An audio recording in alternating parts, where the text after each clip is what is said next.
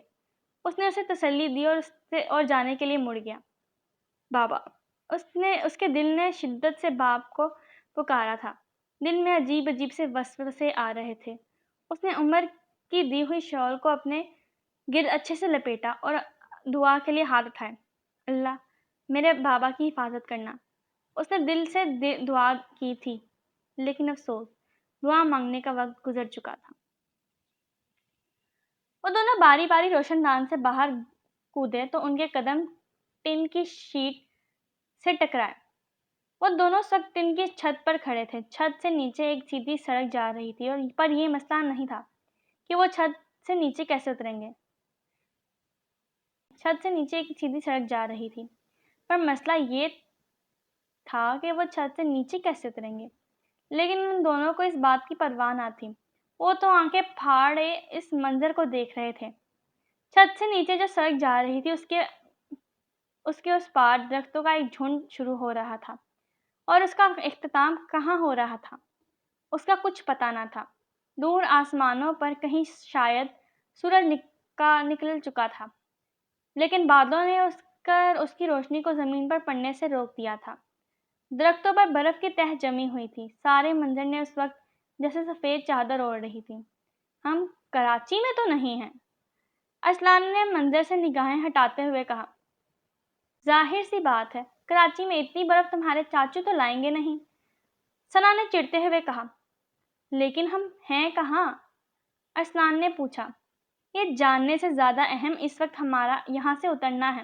اوہ ہاں، وہاں دیکھو، ایک سیڑھی رکھی ہوئی ہے۔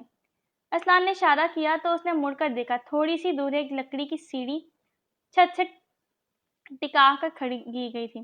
چھت پر برف کی وجہ سے پھسلن ہو رہی تھی، اس لیے انہیں سیڑھی تک پہنچنے میں خاصی دشواری کا سامنا کرنا پڑا تھا، لیکن وہ دونوں وہاں تک پہنچ ہی گئے۔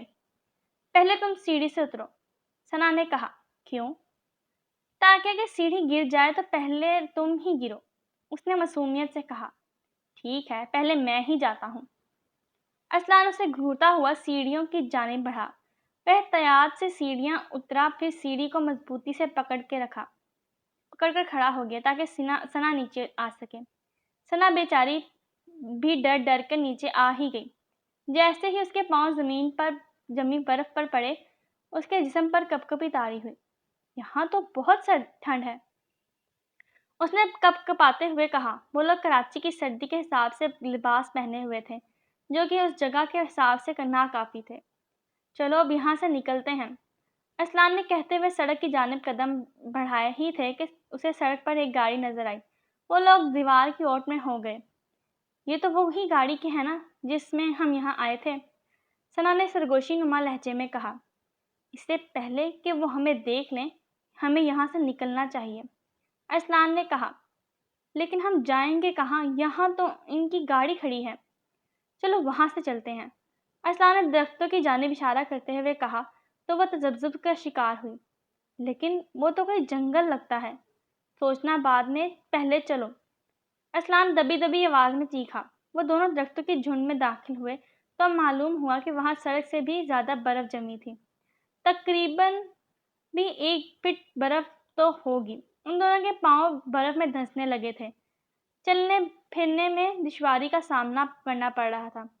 بہت زیادہ ٹھنڈ ہے یہاں تو، ثنا نے ہاتھ مسلتے ہوئے کہا۔ لگتا ہے کہ ہم پاکستان کے ناردرن ایریاز میں ہیں۔ ہاں شاید۔ اوہ نہیں یار، اچانک ہی ارسلان کی آواز گونجی۔ کیا ہوا؟ برف پڑ رہی ہے، اس نے آسمان کی جانب دیکھتے ہوئے کہا۔ واو، یہ تو زبردست منظر ہے، مجھے تو برف دیکھنے کا بہت شوق ہے، ثنا نے اشتیاق سے کہا تو وہ چڑ گیا۔ ہم یہاں پکنک منانے نہیں آئے، ہمیں کسی بھی طرح یہاں سے نکلنا ہے۔ تم یہ بار بار مجھے کس خوشی میں ڈانٹ رہے ہو؟ تو اور کیا کروں، بار بار بچوں جیسی باتیں کر رہی ہو، پہلے ہی میں بہت پریشان ہوں، وہ سختی سے بولا۔ تو پہلے تو ثنا نے حیرت سے اس کا منہ دیکھا، اور پھر اگلے ہی لمحے وہ برف میں پیر پٹکتی اسے اکیلا چھوڑ کر آگے بڑھنے لگی۔ برف میں اس کا پیروں کو دھنسنے کی آواز پیدا ہو رہی تھی۔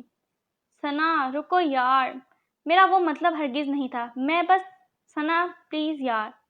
ارسلان کو اپنی غلطی کا احساس ہوا تو اس کے پیچھے بھاگا، لیکن نہ جانے ثنا میں اتنی طاقت کہاں سے آ گئی تھی کہ وہ اسے برف میں بھی اسے تیز تیز آگے جانے لگی تھی. ثنا پلیز یار میری بات تو سنو. ارسلان اس کی رفتار کا مقابلہ نہیں کر پا رہا تھا. ایک تو برف میں چلنے میں اتنی دشواری ہو رہی تھی، اوپر سے آسمان سے بھی برف کے چھوٹے چھوٹے گولے گرنے لگے. ثنا اس کو نظر انداز کرتی آگے بڑھ رہی تھی. میں تمہیں کچھ کہہ رہا ہوں. ثنا اسے کوئی بھی جواب دیے بغیر آگے ہی آگے جا رہی تھی اور وہ اس کے پیچھے ہلکان ہو رہا تھا. ثنا آہ. ارسلان کی دل خراش چیخ سے فضا میں بلند ہوئی تو وہ گھبرا کر پیچھے مڑی، لیکن پیچھے کا منظر دیکھ کر اس کی روح فنا ہو گئی. ارسلان. وہ زور سے چلاتی ہوئی ارسلان کے قریب دوڑی، جس کے پیر لہو لہان ہو رہے تھے اور خون کسی دریا کی طرح بہتا ہوا سفید برف میں جذب ہو رہا تھا. اس کی ضمانت ہو گئی تھی، لیکن کیس فی الحال ابھی تک اس پر دائر تھا. اس کی ضمانت اور باقی کارروائی میں خاصا وقت لگ گیا، یہاں تک کہ جب وہ لوگ ٹاؤن واپس آئے تو فجر کی اذان میں صرف آدھا گھنٹہ رہ چکا تھا. وہ لوگ اسے لے کر گھر پہنچے تو گلی میں ایک رش سا لگا ہوا تھا.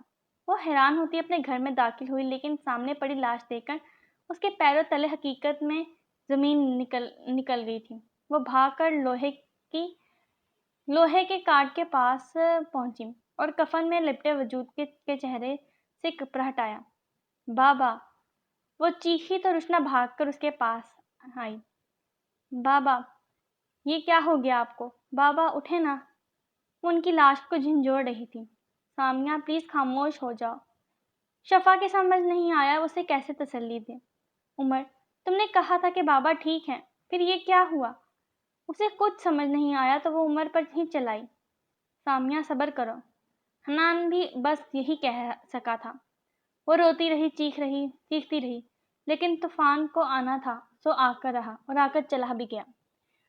ولید صاحب کی تدفین بھی ہو گئی. اس کے بعد سے تو سامیہ کو چپ لگ گئی تھی. تم سب میرے آفس میں آؤ، مجھے ایک ضروری بات کرنی ہے. تدفین کے بعد وہ لوگ گلی میں کھڑے تھے جب خالد صاحب نے انہیں مخاطب کیا. جی انکل ہم آتے ہیں، حنان نے کہا تو وہ سر ہلاتے ہوئے اپنے آفس کی طرف چلے گئے، جو ان کے گھر کے باہر ہی بنا ہوا تھا. تھوڑی دیر میں وہ لوگ اور ڈاکٹر مہتاب خالد صاحب کے آفس میں موجود تھے. مجھے سامیہ کے بارے میں بے حد ضروری بات کرنی ہے، اور وہ یہ ہے کہ ہم اسے جیل سے تو لے آئے ہیں، لیکن اس کے اوپر کیس ابھی تک ختم نہیں ہوا. جیسے کہ سب جانتے ہیں یاسین کے پاس جھوٹا نکاح نامہ اور جھوٹے گواہان موجود ہیں. تو اگر اس نے عدالت میں ثابت کر دیا کہ سامیہ اس کی بیوی ہے تو عدالت سامیہ کو اس کے تحویل میں دے دے گی. او تو پھر اب ہمیں کیا کرنا چاہیے؟ خالد صاحب کی بات سن کر سبھی پریشان ہو گئے تھے. بتاتا ہوں. دیکھو وہ عدالت میں تمام ثبوت جھوٹے دکھا سکتا ہے، لیکن وہ جھوٹا قاضی نہیں لا سکتا، کیونکہ قاضی ہمیشہ گورنمنٹ کا رجسٹرڈ ہوتا ہے اور وہ کبھی جھوٹے نکاح کی گواہی نہیں دے سکتا. مطلب اس حساب سے ہمارا کیس مضبوط ہے، حمزہ نے کہا. لیکن انکل آپ جانتے ہیں کہ وہ صوبے کی مشہور سیاسی پارٹی سے تعلق رکھتا ہے. بالفرض اگر وہ جعلی قاضی لے آتے ہیں تو تب آپ کیا کریں گے؟ حیدر نے پوچھا. حیدر صحیح کہہ رہا ہے، وہ پارٹی کا بندہ ہے اور اس سے کسی بھی کام کی توقع کی جا سکتی ہے. ڈاکٹر مہتاب نے اس کی بات سے اتفاق کیا تھا. اس وقت وہ بھی اپنی بیٹی کو بھول گئے تھے. پھر اس کا ایک ہی حل ہے. وہ کیا؟ اگر سامیہ کا سچ میں نکاح ہو جائے اور ہم عدالت میں اصلی گواہ اور قاضی پیش کر دیں، کیونکہ وہ جو بھی قاضی لائے گئے بہرحال وہ گورنمنٹ کا رجسٹر پھر بھی نہیں ہوگا، جبکہ ہم جس قاضی کو لے کر جائیں گے وہ سچی گواہی دے گا.